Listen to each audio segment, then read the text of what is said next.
All right, what's up, guys? Welcome back to Legacy Loading Podcast. We have a special guest here today for episode 6, right? Episode 6. This is We episode have 6. Heidi Summers, aka Buffbunny. Hello. Hi, Heidi. Heidi, what's your intro? What's like the first 2 or 3 things that you say about yourself besides the business that you run in your name?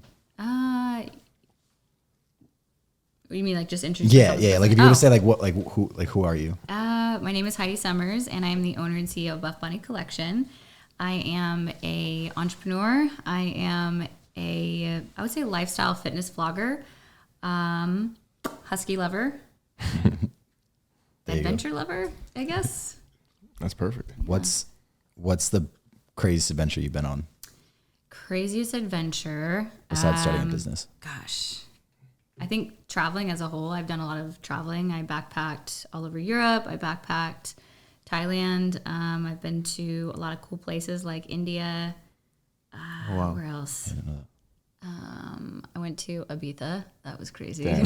And what was your favorite? I don't know. No idea what that is. Ibiza? Ibiza? You've never heard of that? No. It's Spain. You just right? talked about Spain, partying yeah, in Tempe, right? It's one of the Oh, you It's don't know how to basically party? a I heard Vegas. Ibiza. Yeah, that's one of the biggest Ibiza. party places in It's the an world. appropriate way to say it, right? Oh, so Ibiza. Yeah. Oh, okay. Instead I'd heard of of Ibiza. Ibiza. When did you go Ibiza. there? Ibiza.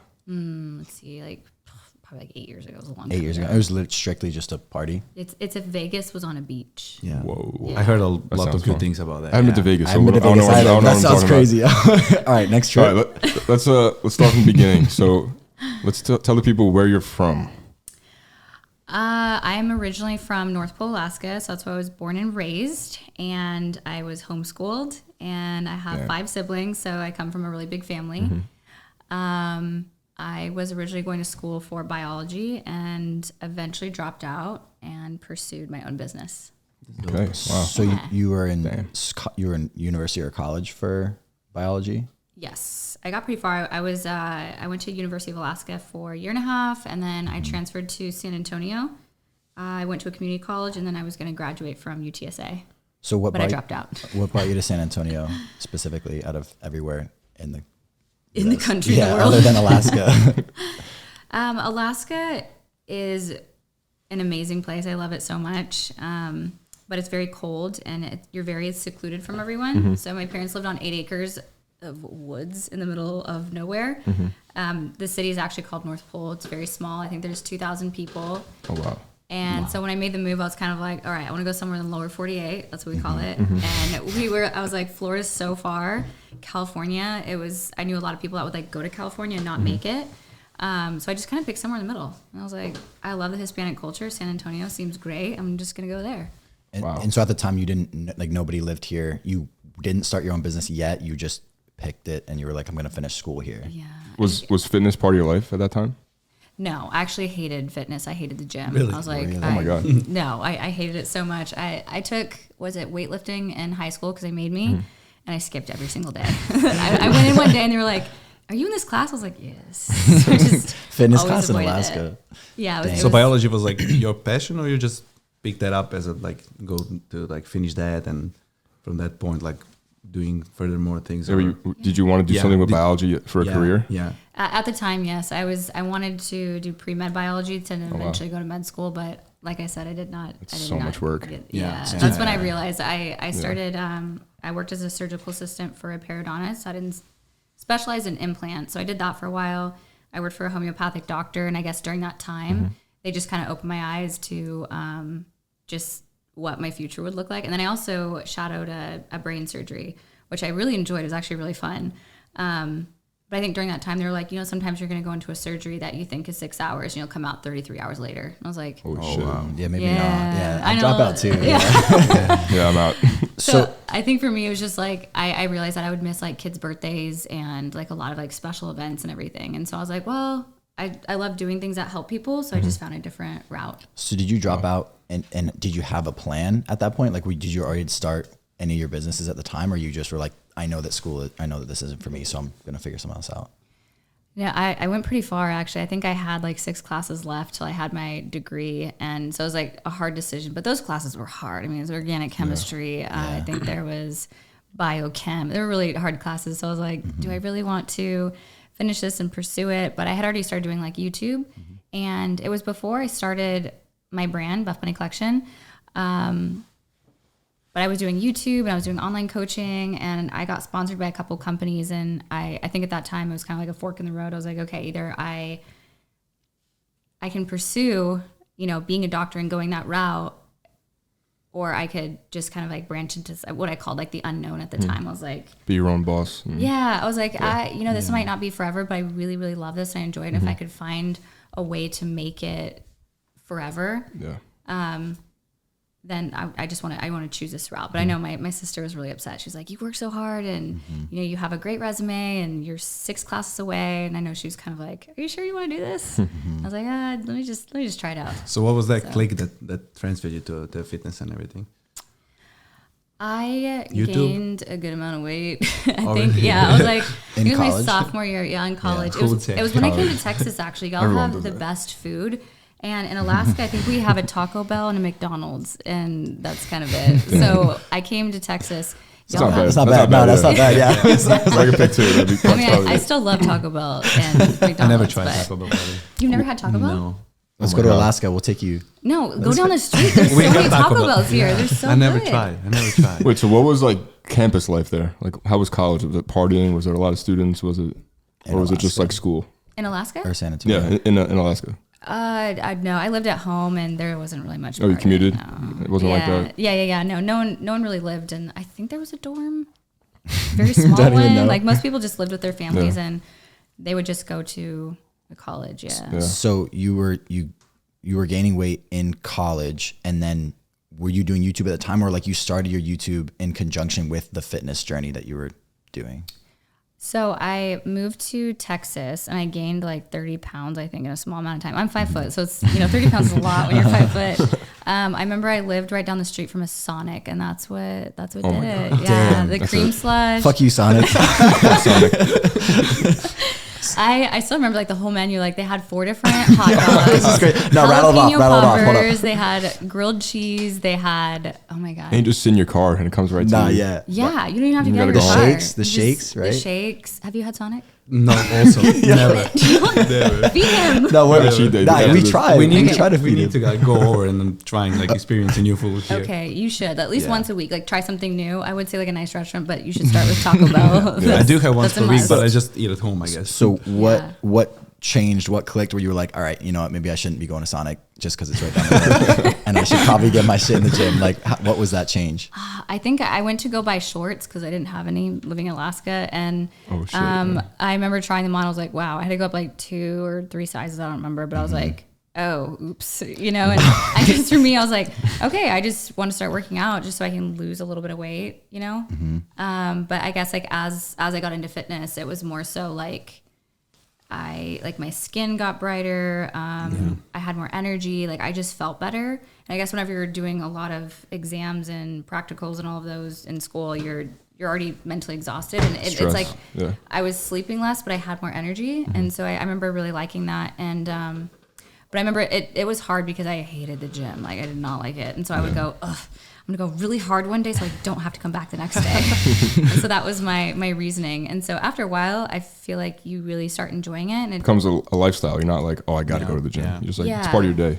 Were you vlogging anything at the time, or you were just doing it just to do it? no, I was just doing it just to do it. And then I guess, I would go to the gym and I'd see all the dudes working out and I was like, I don't want to get bulky. I was like one of those girls. And I guess over time, as I lost weight and I got in shape and everything, I eventually started YouTube because I was like, hey, there was a lot of girl vloggers at the time. So I was like, I just wanted to share tips that really helped me along my fitness journey. And I was like, hey, That's smart, yeah. you're not going to get bulky. These were things that I was afraid of. And so sharing that information on YouTube, I just wanted like from girl to girl to kind of give them a little bit more ease, like feel a little bit more comfortable in the gym.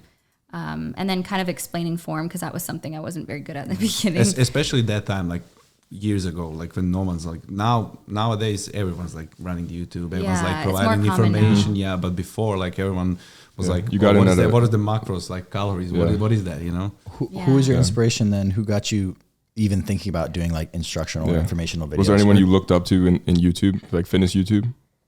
Not really. Look, honestly, I didn't really watch any YouTube vloggers or anything like that. I think I watched Makeup Girls, although I didn't really apply any of that or anything like that. I wouldn't actually learn and do my own makeup. I just enjoyed watching them do their makeup. I guess it was very therapeutic. Interesting. I was sponsored at the time with a couple companies, and they kind of one of the guys that worked for him, his name's Will. He's awesome. We're still good friends to this day. Shout out Will. Shout out to Will Cause. I remember he was the one that was like, hey, he had a prank channel and it was doing really well.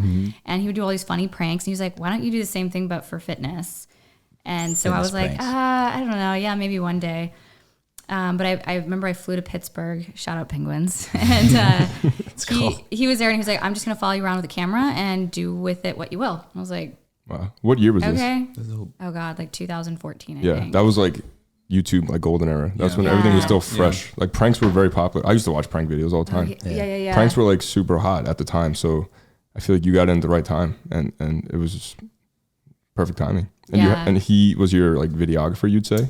No, I flew to Pittsburgh. He lived in Pittsburgh. And so he helped me like get some content and everything. So he was the person that kind of like inspired me to start it. He was like, you can do it. He was like pushing you to like, I was like, I don't know. But once I did the first one, I found it really fun to edit and like film and do that. So then I just kept doing it. And I think my channel was just like growing very fast. I was getting a lot of views from it. And I think the girls were just very much like, thank you so much. There's like no girl YouTubers like sharing this type of information. So a lot of people probably related to that. To your story. Did you have any goal in mind when you started, or were you just like, I'm going to do it for fun? Like, did you think that you could make a career out of it, or did you ever think about starting your own business, or were you just like, I'm just going to do this because I want to? I totally just did it for fun. I didn't think that you could make money from it. I just did YouTube and, getting sponsored by companies. I remember the first couple companies approached me and I was like, is this legit? Yeah. Are you sure? You want to pay me to What were those companies? I think the first, I waited actually a while. I worked with one small supplement company for a little while, not very long. And then I didn't work with anyone for a long time because I was just like, I don't know, let me just like focus on my own content and do my own thing. And then I think within like a month or two, I got sponsored by, Live Fit Apparel, One Up Nutrition. I'm still with them. Shout out to One Up. Love them. And One Up's OG. Yeah. I was like, I've been with them for like 6 years. Live Fit was Live Fit huge too. Yeah, Live Fit. And then Sweet Sweat, which is it's like a thermogenic it's actually made for athletes for shin splints. But it kind of like helps blood flow in the area of wherever you put it. So my hamstrings are really tight. So I actually found it very useful. So yeah, I was sponsored by them. That's cool. Like all around the same time. I think 2 or 3 months I got sponsored by all of them. Did you have Instagram at the time? I did. Were you Buffbunny at the time, or you still? I've actually never changed my name. That was your OG like Instagram name? Yeah, wow. I thought about changing it a while ago, but someone else had my name, and I was like, oh. Well, you just gonna do Heidi Summers? Yeah. Dang. Someone else has my name. Damn. Yeah. So that all that was happening. You were getting picked up by these companies while you're still at school. When was the timing on all that? Let's see. I had taken time off school. I was doing online coaching. That was my big thing. I was doing downloadable programs and one-on-one coaching. And I really, really enjoyed it. Like I remember I'd wake up at like 4 o'clock in the morning. I would go to bed at midnight and just sorting all of my templates that I would make. Like I would have like my questionnaire with, I think I'd ask like 25 different questions. I was very thorough in everything.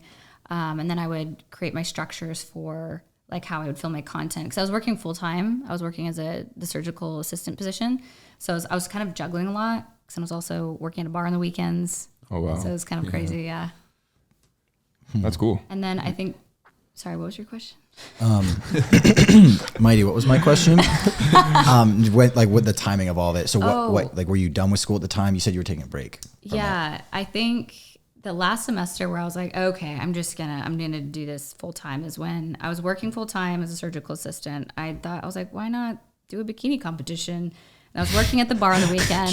Yeah, why not? And then I was in school full time. And I think that semester, and I got straight A's, thank God. I was like, I'm just gonna get through this semester, and then I'm just gonna pursue social media full time and just focus on that.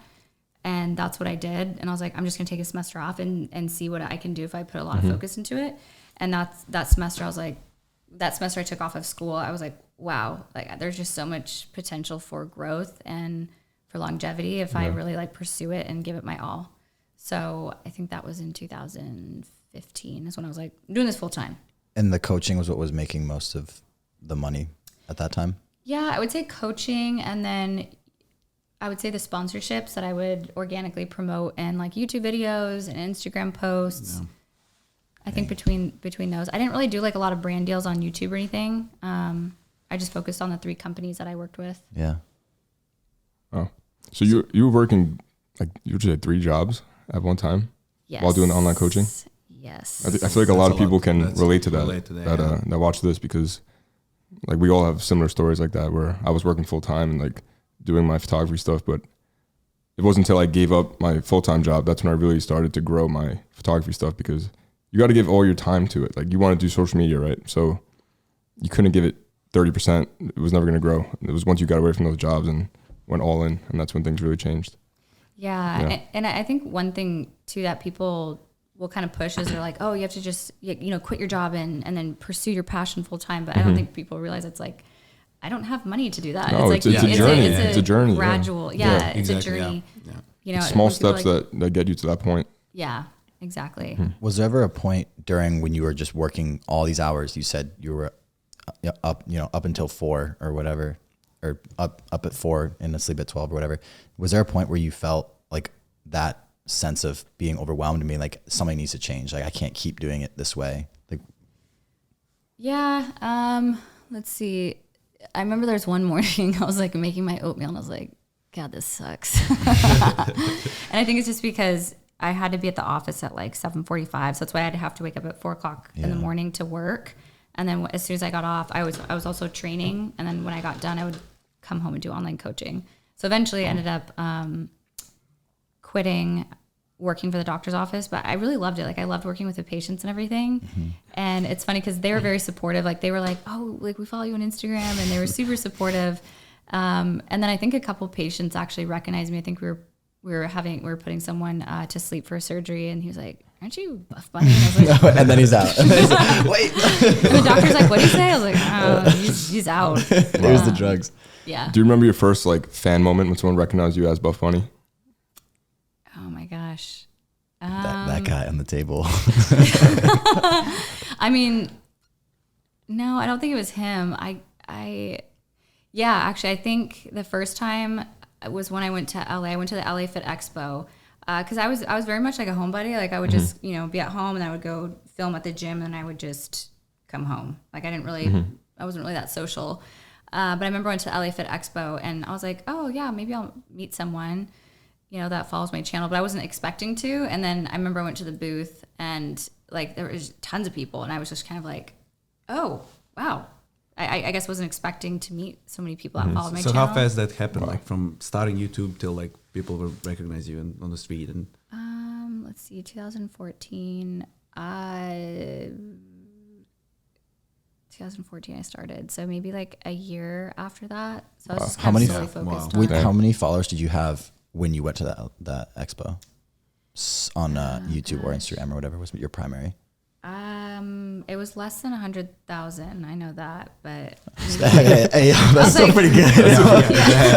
You're like, I wonder if anyone will recognize me. No, it wasn't anywhere. Sorry, it wasn't anywhere near 100,000. I know 100,000 was when I started working with 3 companies, and it was well before that. So okay, I don't know, maybe like 20,000. Yeah. That's a lot. 30, something like that. And it was also different, but like back in like 2014, 2015, like 20,000. Now it's almost like you're a micro influencer. Back then it was like you're an influencer, like 20,000. That's cool. I mean, it's a lot of people no matter what. If you think it about like 20,000 people in a room. 20,000 people in one room. That's a lot of people. Like I guess sometimes I go to a concert and I'm like, how many people does this hold? Yeah. Like there's a lot of people. Yeah.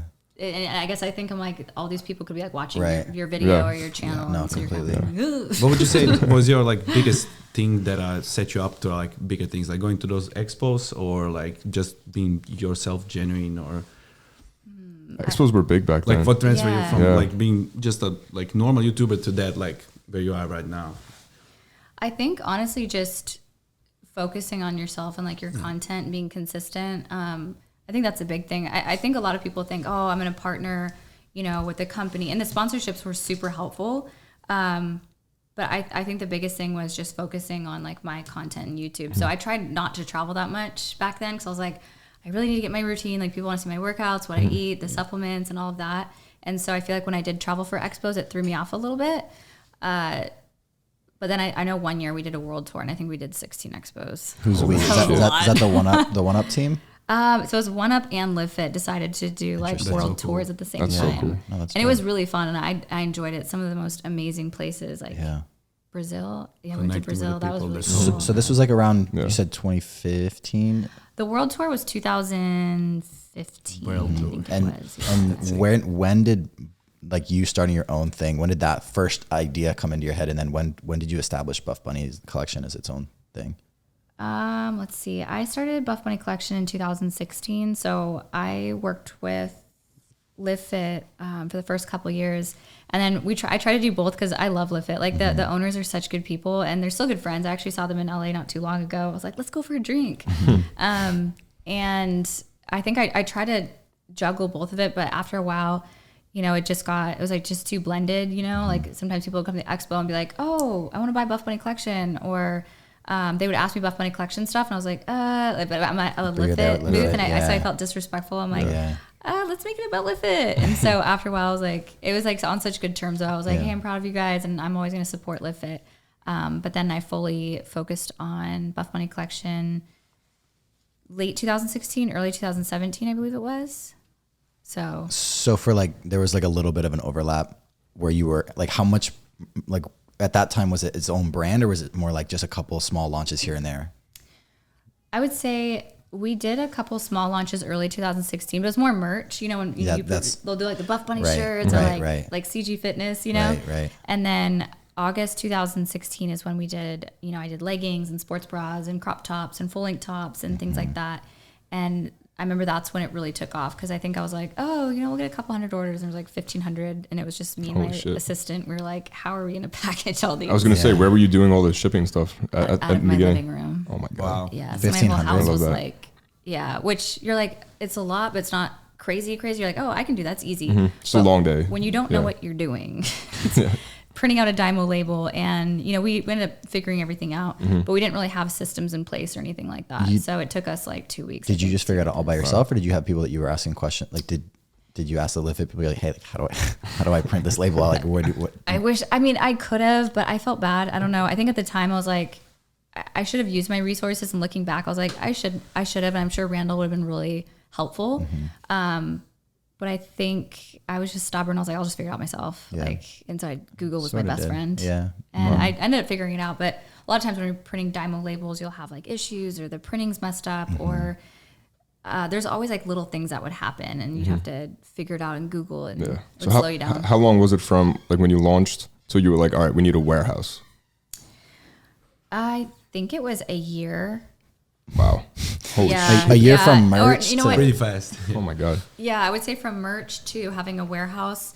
I tried to do it out of the house as long as I could, but after a while, it got messier and messier the longer that you do. I had a 4-bedroom house, and it was just me.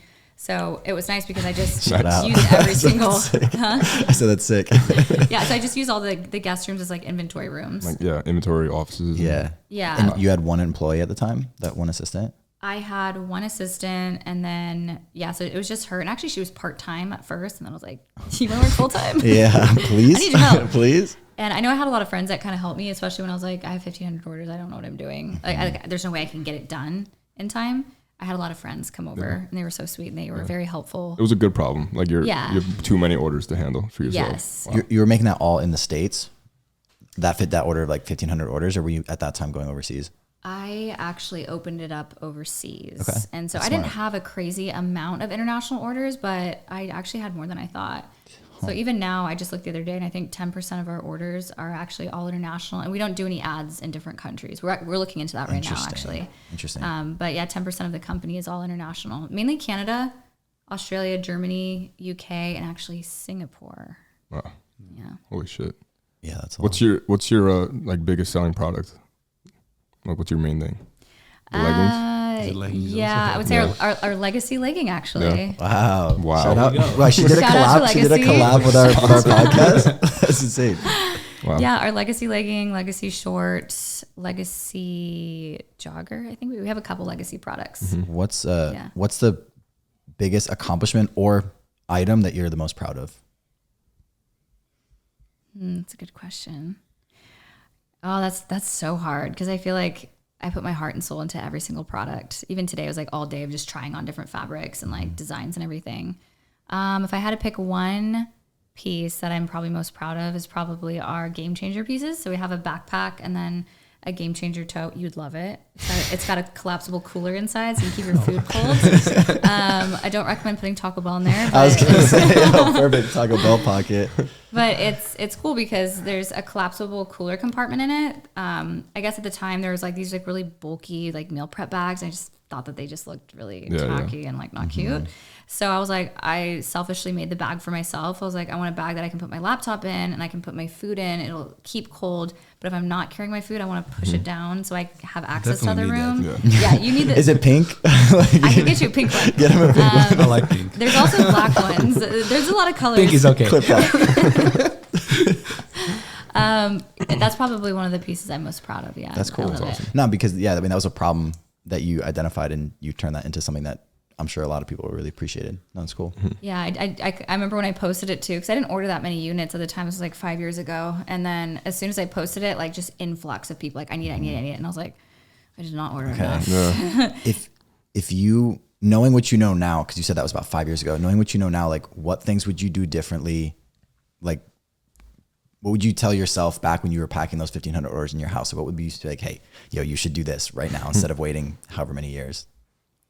I would say the first thing is not to be so stubborn. Like it's okay to ask people for help or use your resources. Now is, I think, a lot easier. Like I'm very comfortable going to like Max or Christian or Shali or whoever has a business, whether it's, just coming off the ground or it's a massive company. I feel like everyone learns different things along the way.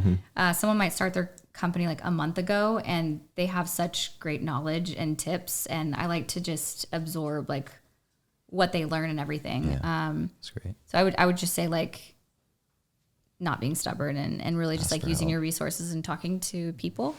And then the second one is I opened up international shipping for everywhere, which I don't recommend.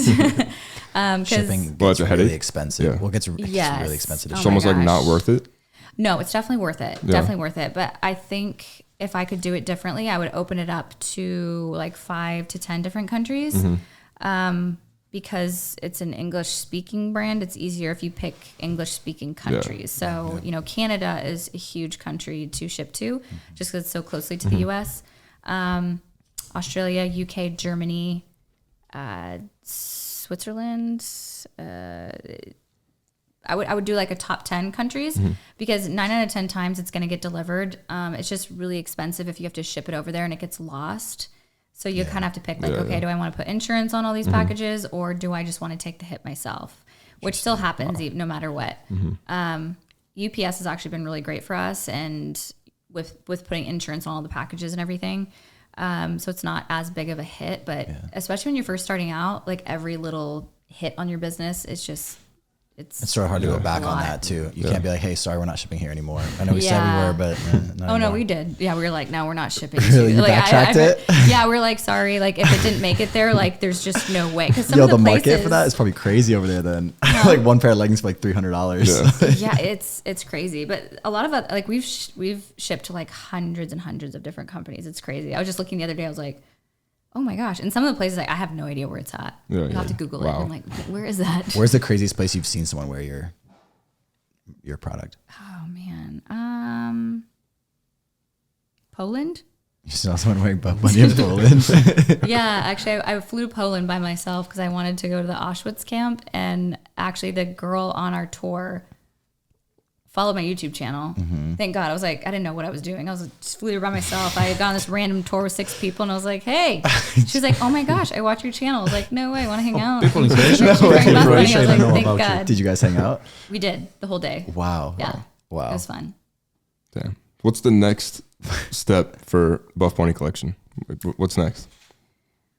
What's next? Gosh, we have so many plans. I think a big thing right now is that actually officially today, we just bought property. We bought 4 acres and we're going to be building a headquarters. Really? Congratulations. So we're super excited. Congrats. Yeah. Thank you so much. Is that here? Oh, wow. Yeah. It's about 4 minutes from, 4 minutes from Alphaland. We want it to be close. I think at one point Christian was like, I can give you some of my acres. Like, I'll sell you some. I was like, nah, I kind of The football field just turns into a Buffbunny headquarters. I was like, that might be like two like next to each other.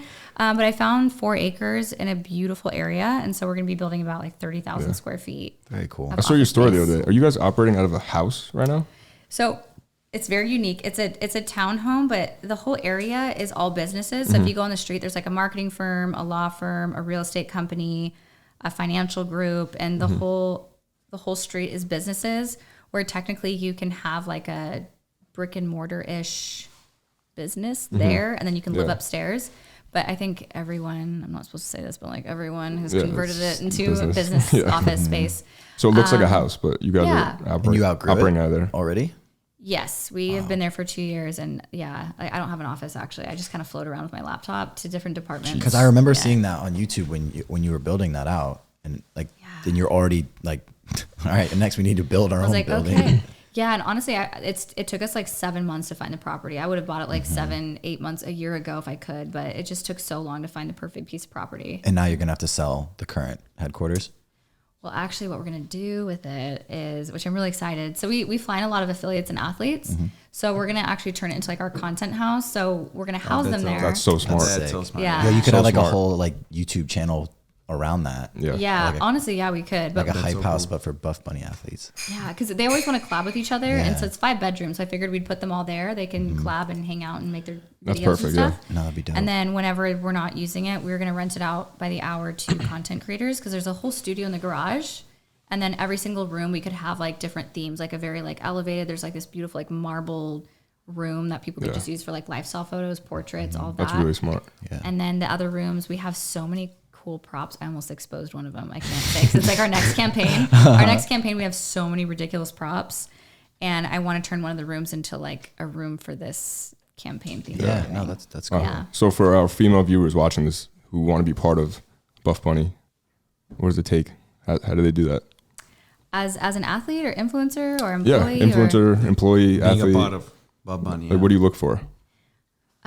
That's a good question. I would say in influencers, we definitely look for people that are genuine, authentic. I know people always say that, but we definitely vet a lot of the girls. Like if someone reaches out to us or we're reaching out to them, we like to see some branded posts, but we like to see what they say. Like, I guess more so in stories rather than like Instagram posts.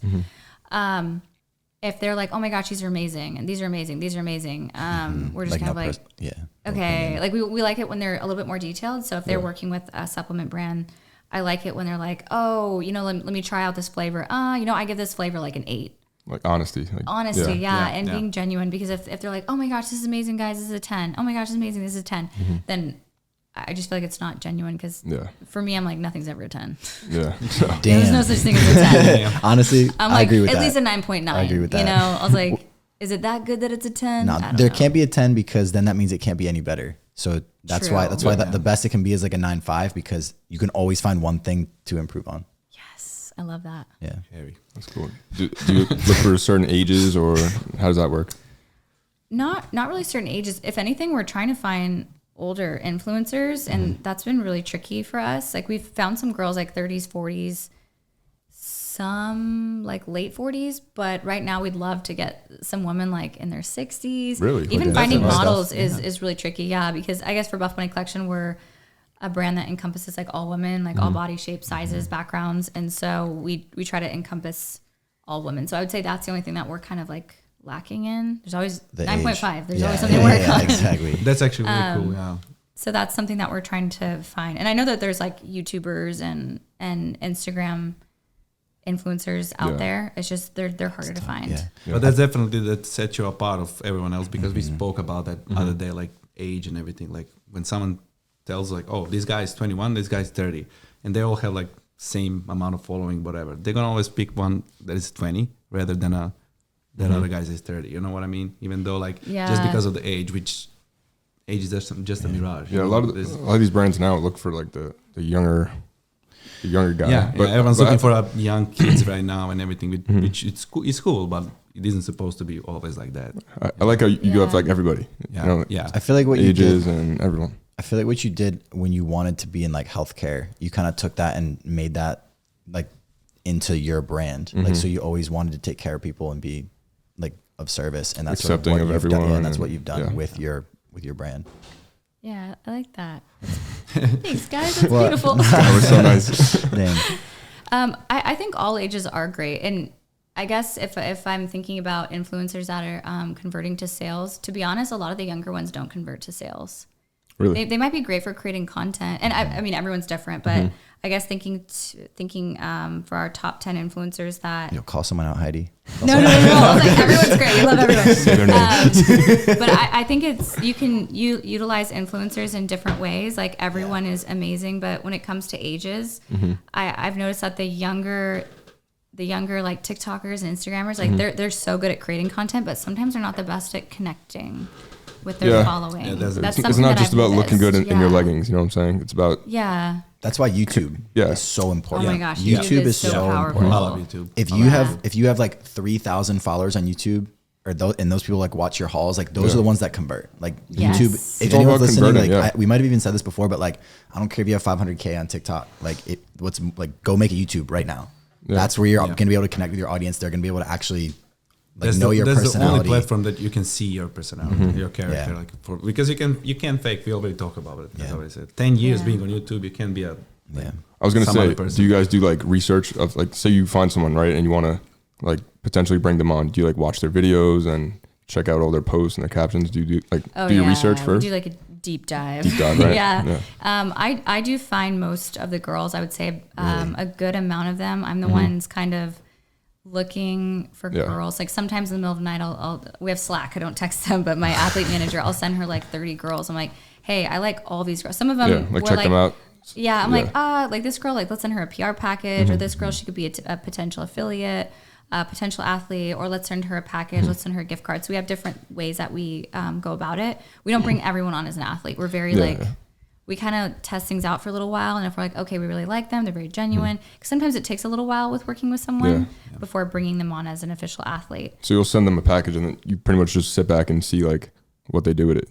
Yeah, sometimes we'll send someone PR and we'll see like if they post, what they say, if they're like what they say about the pieces. And some girls are like, oh, thank you so much. They might not post it because maybe they get busy and everything. And we're kind of like, okay, we might. Indication. Yeah. So for us, we're like, okay, they might be just too busy to like work with us, which is totally okay. I get it.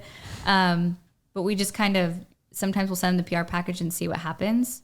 And some girls like go all out. They'll make all these TikToks and reels and everything. I'm like, okay, that's awesome. Like they really genuinely love the brand. You look for that, like the try on hauls and the stories where they're breaking down maybe the fabric and all that.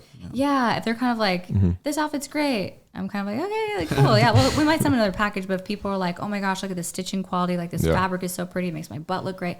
I guess like the more in depth that they go and like the more like reels and stuff that they kind of post, we're kind of like, okay, we really want to work with them. They're very consistent. They're very like the turnaround time for them to make these TikToks. That's amazing. Because also in the end of the day, even though they are so busy and everything, if they really care about that firm, they're probably gonna do at least a haul or post or this and that. You know what I mean? Just even if they don't have any time, they're still gonna do it because they and we want it to be fair because creating content is a lot of work. You know, it's and a job. we're like, oh, we don't want you to make all these like free TikToks and reels and this and that. It's definitely a full-time job. 100%. But I guess for us, it's kind of like we kind of want to see what they're able to create and everything before like for sure working with them. Yeah.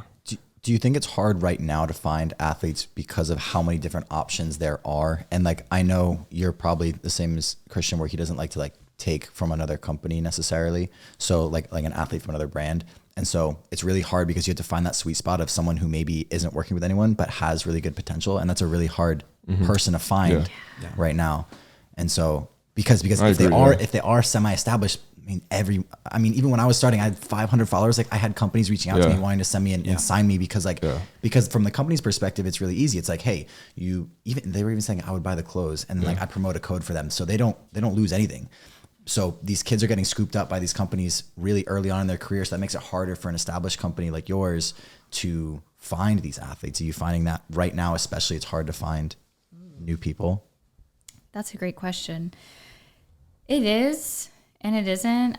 We actually look more for micro influencers. We don't really go for the big people because we're like, that's going to eat up our whole budget. And a lot of times they don't convert. 100%. Yep. So I've actually found that micro influencers they put the work in. They grow with the firm. Yeah, and they can grow with the company. Yeah. And so we actually tend to go for people. I'm like, okay, we don't really have a set follower amount. I'm like, let's just see how engaging their audience is with them. Like, how engaging are they with their followers? So one thing that I do is like, I go look, I'm like, how often and I don't respond to all my comments. I'm terrible, but I'll be like, did they respond to it? Yeah, I was like, but I like if when you're first starting, I used to respond back to every single person, you know?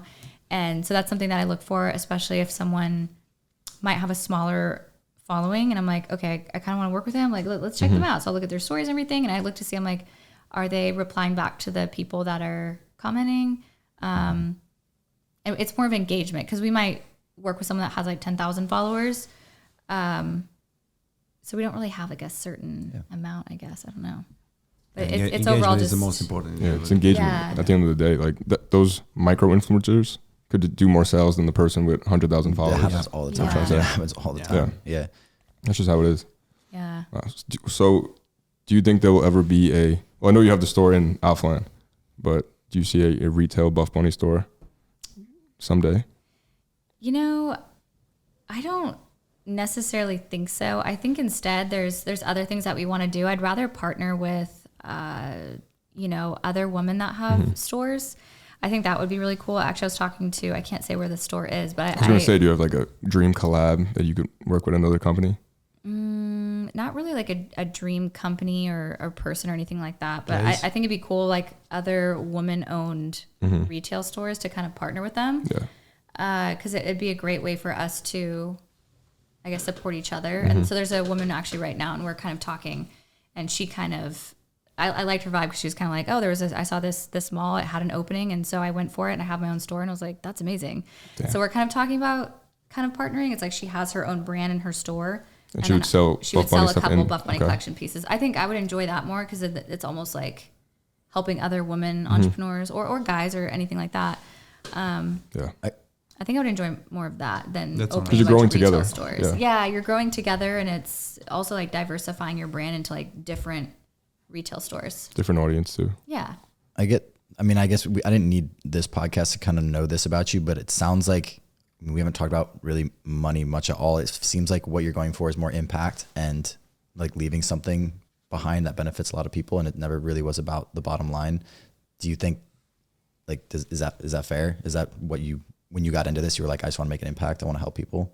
Yeah, that's a good way to put it, actually.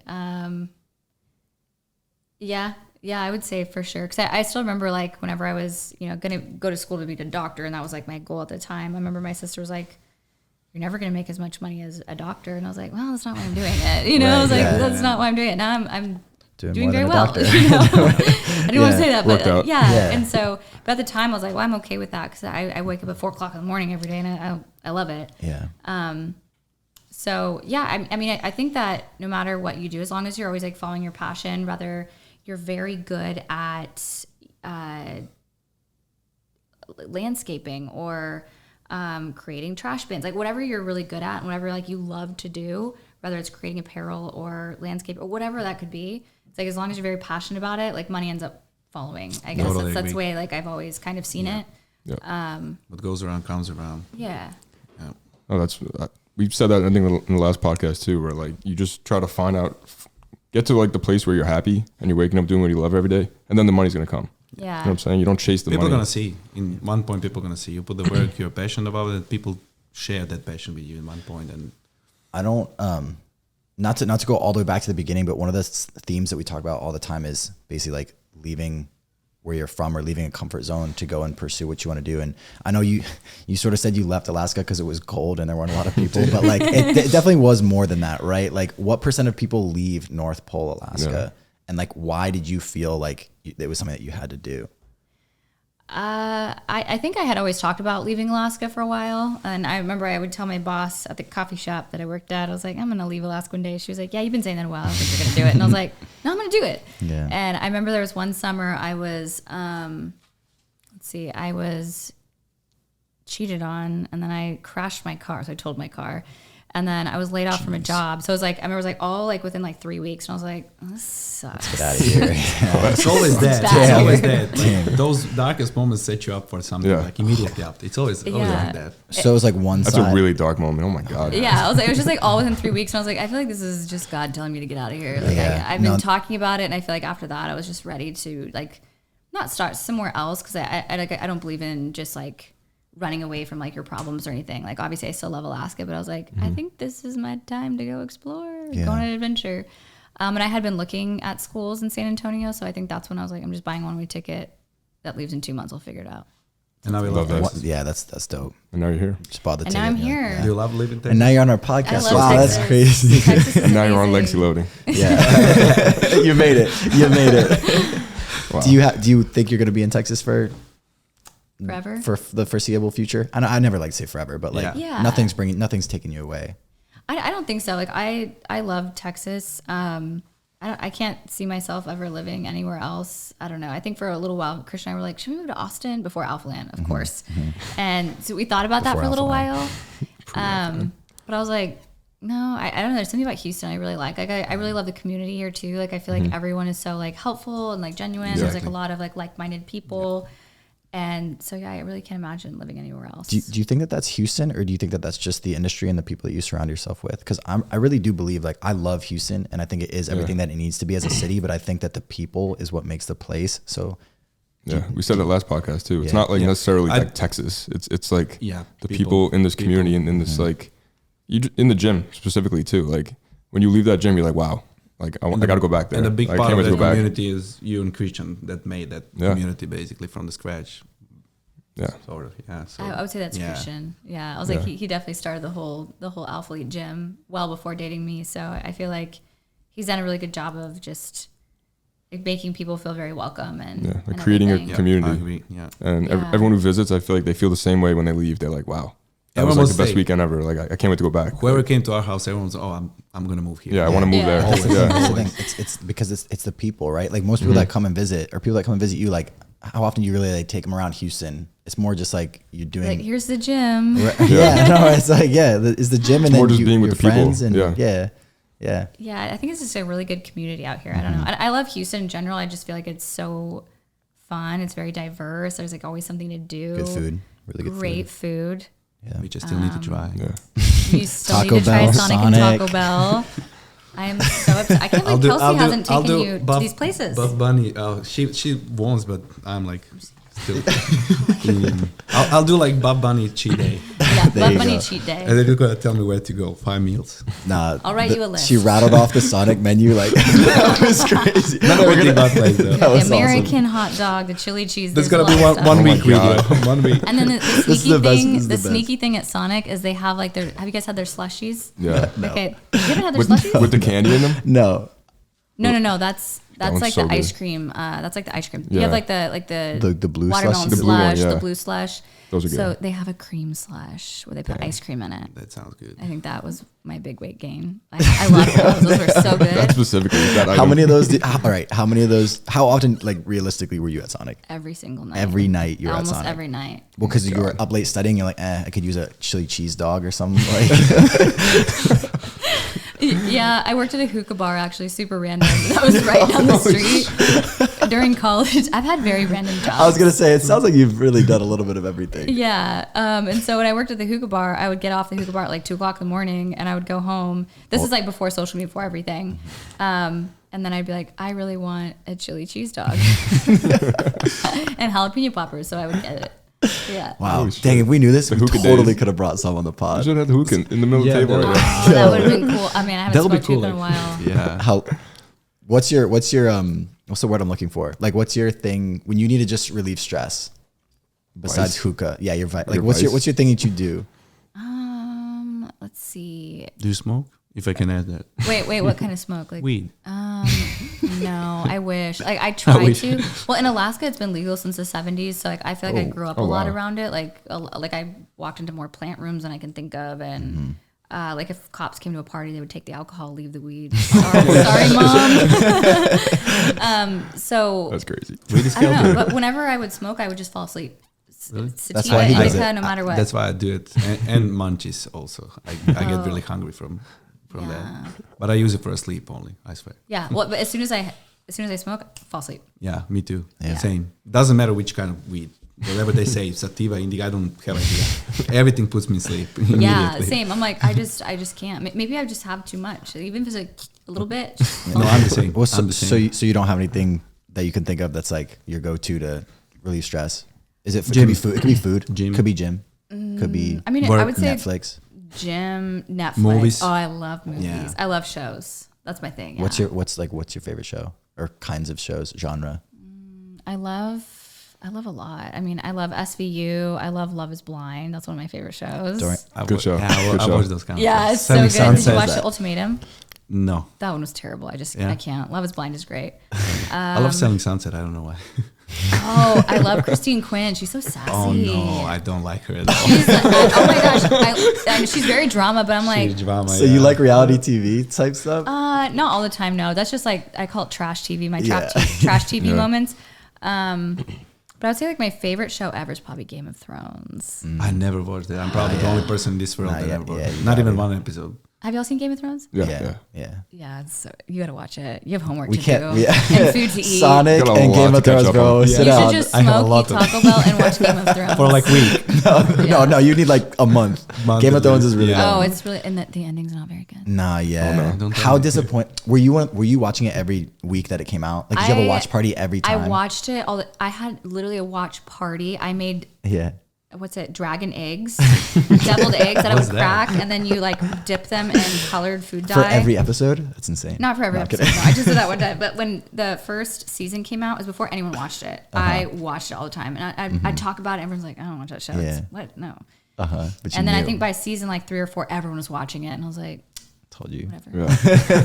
That was years. Been on That was that. years and years that show went along. And for. now when we know so much about like food and that you all like to make the food and everything, next time we're gonna call you again, but we want some on the table. Whenever you you first just- watch Game of Thrones, we should just make you those deviled eggs, and I think we put like ale in like a cup and all the stuff.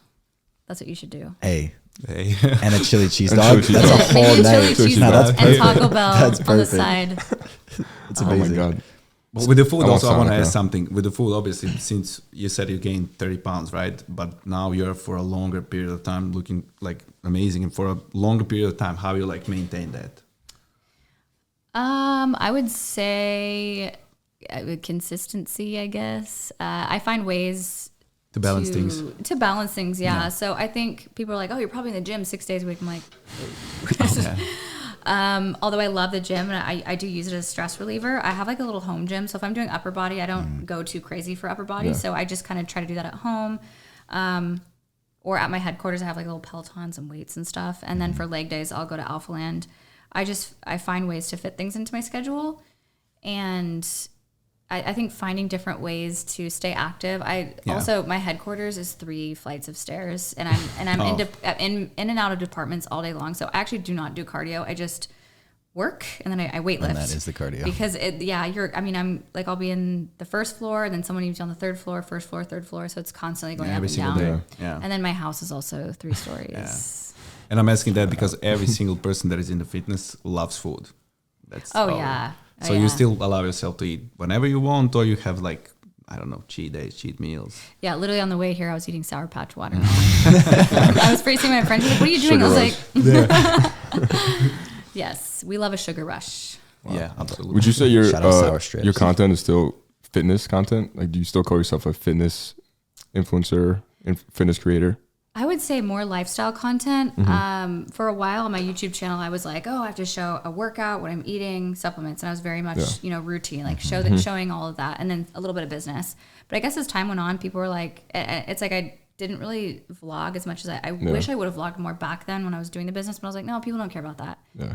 But in reality, they did care. They were like, why don't you show kind of us just more? want to see what your Times audience change, wants. definitely. You know? Yeah, I think people like to see, I would say more so the business with fitness. Like the behind the scenes, like how do you run this business? That's what they want to see. Yeah. People want to see what you do in a day, basically. Your and how you day. balance it, I think. Yeah. Because, I mean, most people have full-time jobs. And, I mean, I do have a full-time job, whether I own it or not. And they can't really, not everyone can bring their camera to work, you know? Like if it's like No, that's true. a normal 9 to 5. But I know Alphaland, most people do, you know, Yeah. take a day in the life. Yeah. But if you work in like a corporate office, you know, you can't really vlog and kind of show that. So I think people are like, how do you balance it?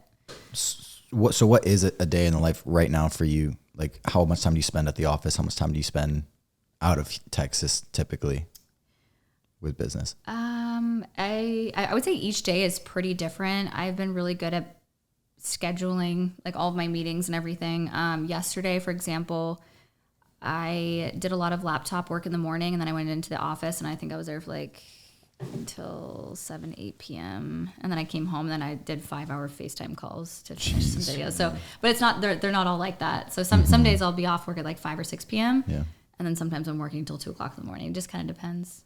But I've been better at like balancing things, I would say, lately. And while we're on the balancing, that's one question that I want to ask. How, like for all girls, obviously, and everyone out there, the relationships, like how can you balance, especially when someone is goal-oriented, like you and Christian obviously are? Honestly, I would say if you're both goal-oriented, it's a lot easier. It's a lot better. Because I feel like if one person's very driven and passionate and the other person isn't really, they're more like, I want to clock in, clock out. It's really hard to find common interests, I guess. Like you might butt heads a little bit, just from my personal experience with past relationships. But I feel like when I started dating Christian, it was almost like, I was like, sorry, I'm working so much. He's like, no, I'm still working. I was like, okay, cool. No, Exactly. And I think it was nice because he would kind of push me to be a better version of myself. Like, he'd be like, come on, you can do it. You can finish it. You can do that. And I'd That's be like, the most important. You can push it. You finish it too. And so it was kind of like, I think we brought out the better sides of Push each each other. other. Yeah. Like in it's like a normal to be loving way. busy. Like it's normal. Like I remember my ex-girlfriend, like I was super busy all the time and she was super not busy. So it was like, are you done yet? Are you done yet? Like you have to work again. So I feel like it's actually a good thing when like the couples, they're both very busy and they both have goals and they both understand like, I got to get this done. Like we're going to go out this weekend. Like, Exactly. Cool. I think just communicating like, communication. Support, because, understanding, communication. Yeah, just being there for one another, and exactly kind of being like, hey, I know I have a lot going on tonight or tomorrow, and I know we were supposed to go on a date. Can we switch it to another date? Just kind of things like that. Goes a long way. But yeah, it's definitely nice whenever the other person's very driven and motivated because you like feed off of each other. But then also still being like, hey, put your phone down. Let's do quality time. Like, we both kind of do that. Because then you appreciate that time together so much more. Yes. Because that's actually cool. It's rare. Like So it's good to like push each other to like go, but then also be like, put your phone down and hang out with me. Especially if you're in social media industry, then definitely this and on the side. I would say that's not to say that like it only works if you both are that way. Like let's say you're with someone that you admittedly, like I have friends who self-admittedly aren't super driven to pursue their own personal goals or whatever. Like they're very content with the way things are. Like that's not to say that you can't be in a relationship with those people, but like you have to understand that y'all are on a little bit different wavelengths in terms of what your day is going to look like, where your priorities are at. So like if you understand that, there's definitely ways that you can make that work, but you just have to know that like it might not be like it might not be the way. As Joe said, if that other person doesn't see the vision that you see, it's almost impossible to go long term. You know what I'm saying? No, I agree. Because like there's gonna be a lot of time that you don't have a time, even though you maybe love that person or whatever. It's gonna be a lot of things that like I don't have a time Actually, because your goals are like the first. I want for the most of the people. sounds like you know a lot about this. No, that's crazy. I want to tell the story that, did I send you the screenshots? So I was dating my ex. What year was it? 2019. And do you remember the Everforward pop-up in New York City? Yeah. With Max. I remember. That was the first like event that I ever went to. And I was supposed to pick up my girlfriend at the time at the airport in New York. And I was coming from Pennsylvania. I drove all the way She's up. from Singapore, right? Well, yeah, she's there now. Yeah. And so she was living in Singapore. We were dating long distance. She was flying in. I hadn't seen her in like, I don't know, 5 months or something like that. And I was like, hey, I'm at this thing. I'm in line. It was a freaking long ass line. And I was like, I gotta stay. Like, I'm not gonna go pick you up at the airport. And she texted me. She's like, I landed, and I didn't answer because I was like, at the time I was like in the building, and she was like, basically like said the exact words were like, I see basically where your priorities are. Like whatever you have going on, like, we haven't seen each other in this long. And she was like really pissed. So I was really late to pick her up, and she was pissed for like a long time. But now, like when we talk about it, she's like, so proud of you. Yeah. She's like, no, I'm really happy that it all worked out and all that stuff. And so when we were talking about that, we're like, sometimes the people you love, they don't necessarily see it until you sort of show them that you really do believe that you can do this and make this your passion. So like not being discouraged by the people that you care about the most, like that doesn't mean that they don't believe in you, but it means that they're kind of challenging you to be like, do you really think you can do that? Or are you just saying that? Yeah. And so that pushback, it's like, take that as like as a challenge and not so much as like they don't believe in me type thing. Yeah. I agree. And communication, you know, because there's a lot of times like Christian went to the airport yesterday. I didn't bring him to the airport, you know. I mean, I would have if you would have asked, but like I think for a little while we always like pick each other up and drop each other off, and now we travel so often to where we're just kind of like whenever we like fly back in, we're like, do you want to take an Uber? Do you want me to come get you? It's an hour, you know. It's just like we don't mind doing it for each other, but if one of us is in the middle of like a photo shoot or something like that, it's like, hey, I can leave and come do it, but it's also like, I'll just grab an Uber and come meet you there. Like it's no worries. It's definitely a communication thing, you know. Whereas like some girls might be like, oh my gosh, you're not picking me up. Yeah. I'm just like, honestly, I'd rather just like jump in an Uber, get there faster. And Me so too, it's all communication. Just being comfortable with that other person. Understanding. Yeah. It's not like a personal thing. What a small. I was supposed to go that day too. That's so To fun. the The New meetup? York pop up. Yeah, I'm from New York, and my ex girlfriend went. She's like your biggest fan. She was my there? ex girl. That's like high school, and she's like your biggest fan. And Wait, how old are you? 24. Oh, you said, she was in high school? We were in high school at the time. 2019. That was 3 years ago. Yeah. No. What? Yeah. 3 years ago, I was not in high school. You were 21? High school. Oh, in high school, High she school. watched us. Yeah. No, we were in high school at the time. Oh, okay. Am I crazy right now? Yeah. You're crazy. No, the Maybe pop up like was in freshman year of college, 2019. maybe. Yeah, maybe like freshman year of college. Anyway. Yeah, Oh, and she freshman went, and in I couldn't make it, college, and she was so mad that I couldn't go. And it's just And that's now- so we would have now been there you are. together. Like, you could have been behind me online. Y'all Like, could have we been would've- best friends at We would have never Imagine knew. the pop-up. That's so weird. That's so cool.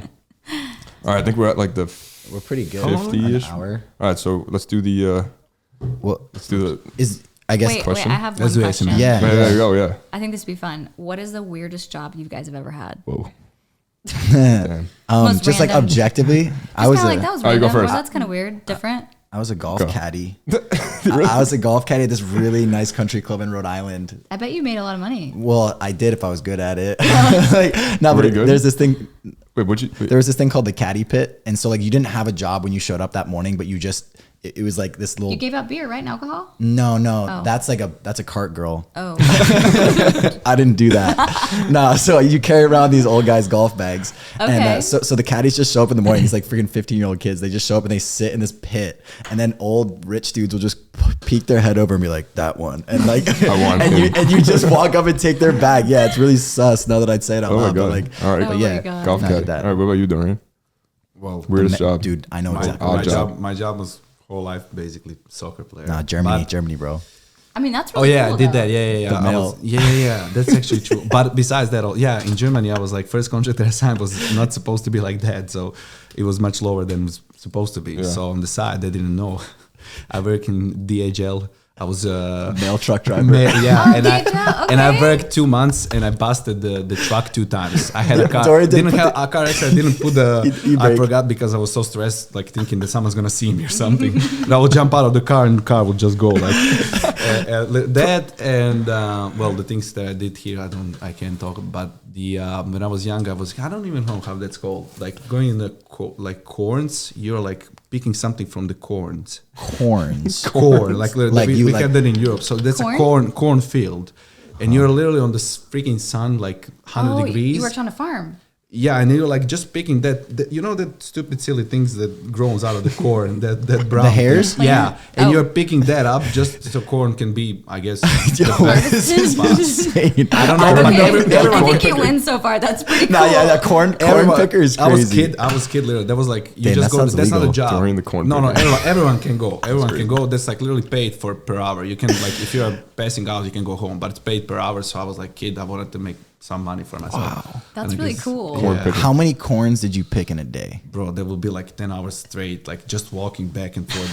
And you come home fully like in a Full of Farmer's corn hair? tan. Oh yeah, No, corn hair. scratch, Corn hair. scratched though because the corns has of those leaves and everything that like literally cut your skin. I will come home, my mom was like, "What did you do? You're sunburned." I can't believe what like, I'm hearing right like now. total, you look like you were in a car accident every day. And I was like 2 weeks, but I will make a good money because no one wants to do that. No one it's really wants to tough. do that. So Yeah, was no, like, I get "Oh, that. It's okay. I get some tan and I'm happy.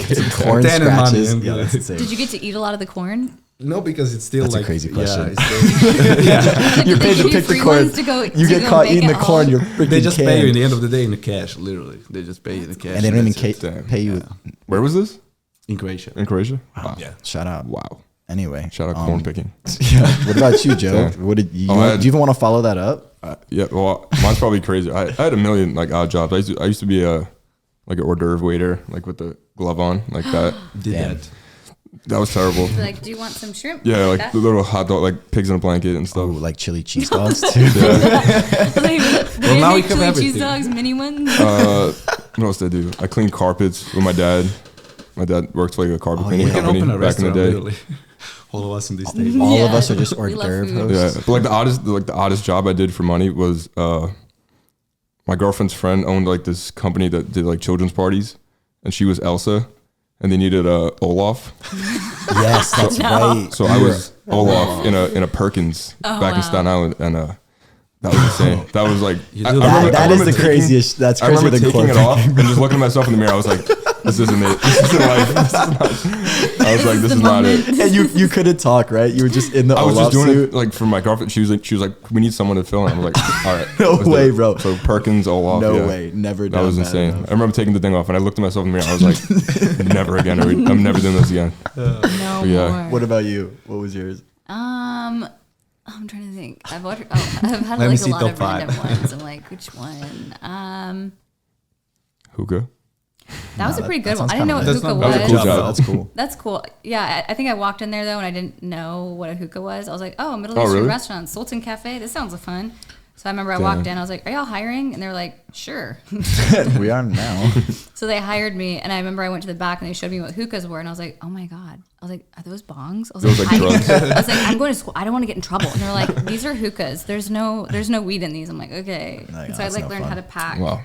the hookahs and stuff. It was cubes? really fun. Oh, the No, the cubes are Little the Bernie fire. thing? Yeah, the Bernie thing. Oh, yeah. But then I became like a hookah snob, and I was like, I don't like the ones like the instant lights. I only like the coconut cubes, like the good ones. And then like the different brands of tobacco, like What- the one. yeah. What's the like ones the that- Ferrari of hookahs? Like what's like the hookah brand? Let's see, like Starbuzz and Alfaka were like the really good brands. Yeah. Starbucks Starbucks. sounds In sick. Germany, Yeah. that's really popular. Yeah. Like every single house. When I was in Germany, we would smoke every single day. Yeah. Every single house has a huge hookah at least. Like everyone. I used to And, hate and on the hookah. streets, like every single yeah, I never like smoked. coffee shop or something, everyone has hookah. used to make me lightheaded. I used to go when I was like 16. That's with almost my same friends. thing Yeah, as usually the people vape. went- I was like, I thought it was the coolest Damn, thing ever, nah, and I would be so lightheaded. I'd be like, my head back on the couch, Oh like, my god. This is insane. God, you Now feel it? people have nothing in there. now, that's why people feel now this? vaping because it's Yeah, no, vape. I think vaping's cool now. yeah. So did you have You're around for the did you have a hookah job days. besides the hookah job that you would identify as weird or odd? I have kind of like a gross job that I did. Send it. Send Buckle up. So in Alaska, I had an ex-boyfriend, and his dad owned a construction company, and we installed Gross. new septic systems for houses. Wow, that's crazy. So I drove a bobcat, and I dug dirt around. No way. But that's all dope to hear. You those were kind of things. driving the Bobcat? Yeah, so I would just like move dirt around. Like Yeah. they did all the big stuff. This is Joe's forte, Wow. by the way. Yeah, I was like- you don't Oh, realize. really? Okay, cool. So we only did new homes, and I remember like the one day they put me on like an older home. To like Yeah. I was like, nope, I quit. I'm not doing this anymore. But basically, they would. I don't know how I guess it works in Houston, but in Alaska, it's like everyone has their own septic, so you don't like plug up to Yeah, everyone yeah. else's Okay. systems. Like you create your own. So I guess I was really good at moving the dirt around. But the first day on the job, they put me in I don't know what it was called, but it was a big machine Yeah. with a scooper. You Yeah, yeah. They had me probably drive it needed a on the license highway. for that, right? Oh my Yes. God. And you didn't have I was about to say, Definitely like, did not have one. you had certifications, nothing? I think they did it more for fun. They're like, can you drive this all the way to North Pole? And I was like, That was a bit. They put you in Yeah. a Bobcat for a bit. no, Like, no, could no. you do that? The Bobcat's small, so I don't think you need a license for that. Do you? No, definitely. yeah. No, you do. It's every They put, me machine. in a, Certification. they put me in a massive one that had like the big scooper. How and, did you like, know how to use it? How old were you? They just showed me how. That's crazy. I was How old like were They you? just like, yeah. 20? No, 20? that's kind of crazy. They were definitely like laughing about this. They were Yeah, probably yeah, I know, like, they're just probably put like, that little girl in oh, there. damn, she's publicly saying that. Dang. But I remember towards the end of it, then I was going to get certified to do the gravel where they lay the pipes down. Yeah. So I was going to be like the gravel girl, basically, to go test the gravel for the They had to have septic so much system fun to with go. this. Like, Yeah, watching you do yeah, this, Yeah. Wow, that's But I crazy. only did that for like 4 months. Wow. When was the last time you've been behind the wheel of a construction machine? I would say like 3 years ago, they put me in there. They're like, "Do you remember how to use this?" I was like, "No, I don't." One of my friends has a gravel pit. They wanted you just push it around? Like, Yeah. Can you push it? For a See vlog. if you still got it. Nah. I was like, I did not get it. I was like, like I riding a don't remember bike, how this works. Wow. Oh my Insane. God, wow. Do you want to? Wow. Wow. Okay. Is there anything else that you'd like to talk about or go over before we try to jump on live with somebody? Any I can't wait to see how this. anything you want to talk about that you've got going on personally? Anything about the business? Because we're gonna have like at least 400 people watch this. So So you want 400. No, I'm kidding, I'm businessy? kidding. Something businessy? yeah, well, whatever you want. Here's a question I can ask all of you. Is there someone, one guy, one girl that you would love to meet, alive or dead, that you would love to have a conversation with? Whoa. Damn, Harry, you go the first. dead Like part is celebrity. kinda crazy. Well, no, it's like, it could be like a celebrity. Let's say it was George Washington. I don't know. Yo, why was that think what you I know was my thinking? answer. I was thinking George Washington. No, I was dead ass thinking George Washington. I was like, yo, so what's it like being the first president, bro? It's called George Washington. I think before everyone knows G-Dub. my answer though. Cristiano. Yeah. All right. I met him, but We knew I that didn't- one. I didn't Nah, talk bro, to you'd him. rather meet Cristiano than George Washington? 100%. Bro, he literally was. He was the first president. Yeah, he was I the just president I of the just United admire States. the work ethic of that guy. The work ethic of George Washington. of Cristiano. Cristiano. Yo, I'm gonna go on record and say that the work ethic of George Washington is probably more than Cristiano Ronaldo. Probably. He ran a country. I mean, He went to war, bro. physical Oh my way, God. physical way, and everything. Wow, Okay, so that was yours is incredible. definitely George Yeah, no, Washington. fuck yeah, GW, my boy. Who's That'd a be girl? Who's a girl you'd like to meet? Has to be one guy, one girl. What industry is she in? Any industry. It can be anyone. You just want to have a conversation with. A girl? Damn. Girl, it. Frida Kahlo. Who's that? who's that? She's an artist. I knew she was an artist. Wait, Yeah. that's so random, but that's really Damn. cool. It is really random, but My favorite girl, like I guess favorite girl. celebrity is Jessica Alba. my favorite So girl. random. she How, was is that my- random? She was my before. Yeah, she was my before. I was swear, obsessed with Jessica Alba. Yeah, I me swear to too. God. Way before though. She is Is that really weird? cute. No, Jessica Alba. Okay. Jessica Alba. And Mel? Marco said Selena Gomez. That's So crazy. that's an audience answer. Aaron, an audience answer for a girl that you'd like to meet? He said Tina. Okay. What do you got, Tina? Wait, Mel? Yeah. You can- This is gonna sound crazy, but like Chris Bumstead. And now we're friends. That's really cool. No, it can't be someone. It can't be someone that No, you've yeah, met yeah. before. It has to be someone that you That was haven't like the met. guy. And he's got to be a president. Damn. Does not have to be really president. narrowing it down. I'd say The Rock. Oh yeah, that'd be Ooh. cool. I love The yeah, Rock. that'd be cool. Okay. Yeah. I love to just sit The Rock, down and yeah, just, I like, agree, talk to I The agree, Rock. The Rock. Yeah. That's Yeah. insane that we would actually choose The Rock over George Washington. Dude, I'm gonna die on this hill. I'm gonna die on this hill. George Washington, This you'd way. obsession with George Washington. This is crazy. Have you heard George Rock Washington might be speak? the president one day. Who knows? George Washington? What No, about the- you, Heidi? Range Oh, The Rock. The Rock. Heidi, what yeah. about who would you want to meet? Well, wait. What was yours? It was Jessica Alba. Mine was Cristiano Ronaldo as a male and as a female. I have no idea, to be honest. Probably some singer. I like music, so You gotta pick one. Justin Bieber. Justin Bieber as a female. Yeah. yeah. There's his answer. Let's do that like that. All right, now and you? Singer. Ooh, I don't know. Like what? Taylor Swift, Selena Gomez. I don't know girl singers. Or actor, or maybe actor even. I'm not sure. I don't know. Like nothing pops up right now. Okay, well, mine is Denzel Washington. I Ooh, feel like let's he's go. such a great actor. really Oh my good, god, yeah. he's my favorite actor in the whole Interesting, world. yeah. Seen all his movies. If I could just shake his hand, I would just Him and die. Will Smith for me. Die. too. Oh, can't and Will believe this. Smith. Will Smith Oh is my great gosh. also, yeah. And then girls, Brianna. She's just Yeah. so boss. How do you feel about what Will Smith did? That's why I said who. That's a good question. Yeah. I mean, Damn, we I really feel didn't bring that like up. it could have been handled differently. Yeah. You know? You think it was real? I I feel think like so. it was. I don't know. Was it? I don't know. I feel like it could have been staged. It could have been. For The sure. tone of They're his voice actors. was They're sounded actors. so real. I feel that. Yeah, But But they're professional actors. True. Yeah, I'm like I get it. The joke was kind of like He did smack the shit out. That was a real smack. Yeah, but Yeah. you commit to the bit for sure. You know Yeah. how much PR they got? Yeah. Yeah, I don't know. You never know what's real or Heidi fake speaks these on the days. Will Smith slap. That's what we need to know. Buffbunny talks Will Smith slap. The mighty clip that, bro. Oh my gosh. Oh my god. All right. So Denzel Washington over George Washington. Yes. Damn. 100. Have you guys seen Book of Eli? No. Are you kidding me? Have y'all seen anyone? Dang. Y'all seen First Sonic and now She was, Book like, of Eli. I am so, this is my favorite movie in the whole world. It I'm is living so under the good. rock. Yeah. Book of You Eli. watch it one time and then you immediately have to watch it a second time. Who's Like, the main that's actor? Denzel Washington. Presumably. Now I'm gonna watch it. Presumably. Can you guys watch it tonight? Oh, please? Yeah. I think I might. Did you just say yes? Yeah. Yeah. We'll get Sonic. I We'll might get Sonic watch that too. actually. I swear. What? I'm not sure. I think I might watch that. What? I think I might watch that movie. Yeah, you should watch it. No. I think I might watch actually. You mean you have watched? Yeah. Ah, okay. Sorry. Come on, you know what he means. No, I'm European. I'm trying to translate here. We'll limit that for you. I know you meant Okay, you're gonna watch it tonight then. I love that. Book of Eli and Sonic. Bro, that sounds... We'll run it. I mean, I would say brutal. Taco Bell should be more important than Sonic. I can Burgers. honestly say I've never had Taco Bell either. I'm What's a your- big fast I food will, guy, I will but honestly go just- Taco Bell. I would rather go What's to your go-to Chipotle. Taco Bell order? Okay, so chicken supreme chalupa, chicken Take notes. quesadilla, extra sauce, cheesy fiesta potatoes, Crunchwrap Supreme. Oh my gosh, did you know that you guys No probably sour cream though. I hate sour Oh, I cream. love sour cream. I love it. Well, thanks for coming onto the pod. Okay, That's it. don't get the sour supreme cream was... chalupa then. Yeah. Listen, this is literally. I just got an idea for a video. Yeah, talking to the mic. You gonna like choose for me what I'm gonna eat throughout the whole day. The best like things that I never ate. Is that a deal? Ooh, okay, Like I like American that. stuff? Yeah. Yeah, Yeah. but that I never tried. Not I'll like take you around and bring you to all the food places. deal. Taco Bell. I love this. Cheat day. Taco Bell will be the first one. Yeah. Y'all You're gonna have could to go to a also- lot of places. Have you guys ever thought about doing this podcast while eating Taco Bell? Nah, but Yo, do you want to scrap this and run it It's kind back, of like but with ASMR, Taco Bell? like eating the tacos. Hey, Mighty, down. Mighty, For Mighty, can you Spotify. jump in the whip real quick and grab some? I'm down. This goes on Spotify, so yeah. Wow. I think that'd be a good idea. I'd watch that. We'll run a I part think it is a two. good idea. We'll run a part two while eating Taco with Bell. yeah, and Sonic. I like Yeah. that. I agree. Like a And- mukbang.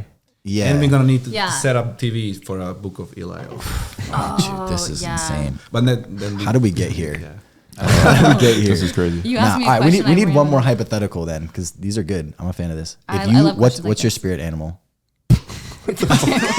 I just looked at the deer. I looked You at the went deer. from George Washington to spirit animal. Yeah, I looked at the deer and he looked at me. He's like, "Ask the question. What's the spirit animal?" I mean, Okay, I would say.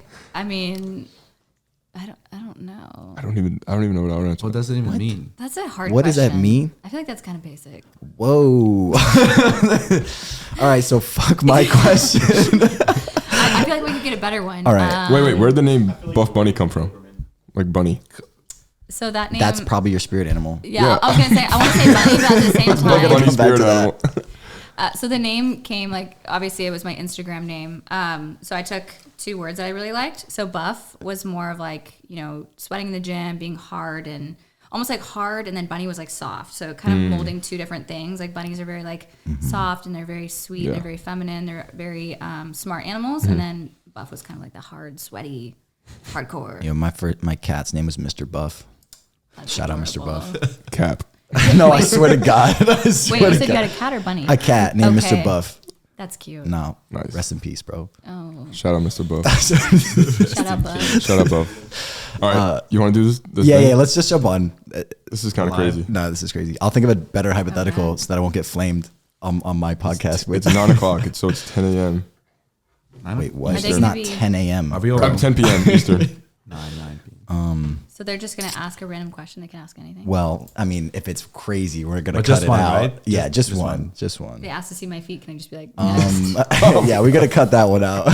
No, we can just pick the most interesting one. Wait, no, it's not a Okay. question. We're literally calling someone online. No, we're and gonna be they're gonna pick up. Yeah. And they get to be like in the. We can featured tell them in the the podcast. wait. No matter what their question is, can you say that question's stupid just to see their reaction? wait, what? Wait, No do I- matter what they can ask I you, say, send "No, them- that's a dumb question. Can I send them a request or that they have to like? I think you. I don't know. Are you live right now? Mighty, Request to come over join. here. I guess request to join. Marco's FaceTime me. Are you? Yo. Marco, do you have a question? Actually, do you have a question? Bro, Dorian looks like All right, here we go. Dorian looks like what? a Doberman.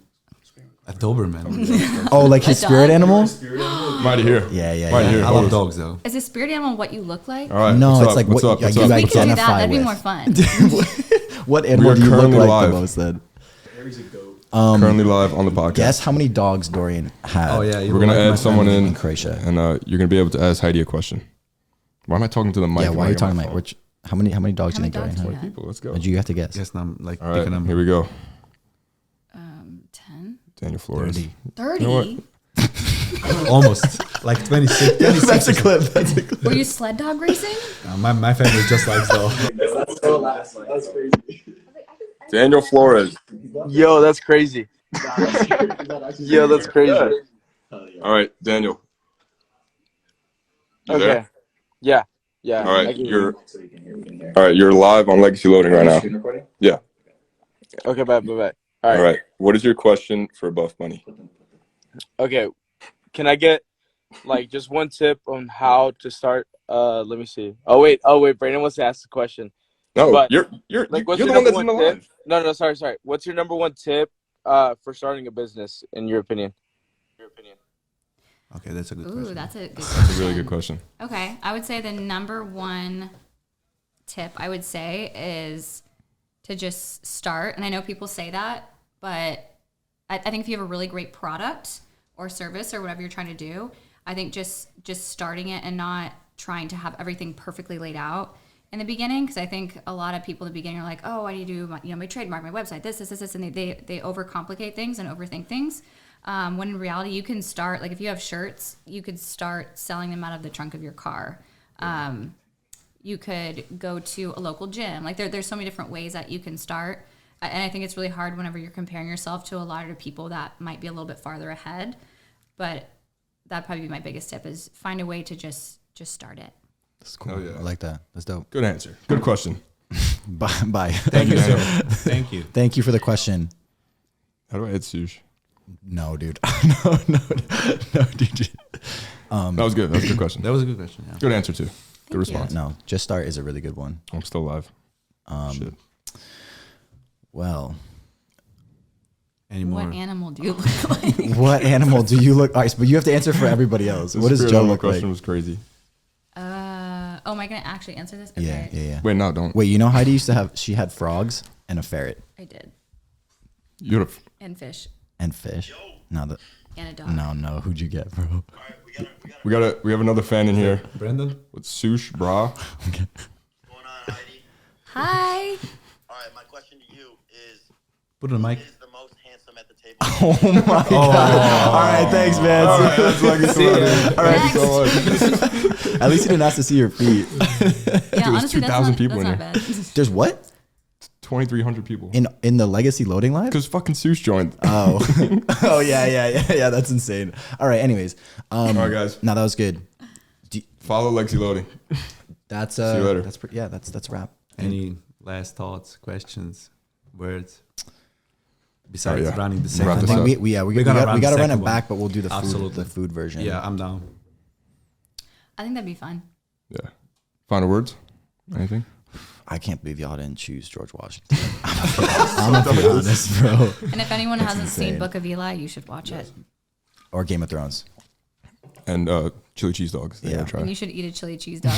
That's all you do. All Not every day. Not every day. though. All right, guys. Thank you so much All for right. tuning in. We'll see you guys on episode Yes, thank you. 7. in the Thank next you one. for joining us. Yeah, Heidi. Heidi, thank you for being here. Great Thanks for episode. having you. me. Bye, y'all. See ya. See ya.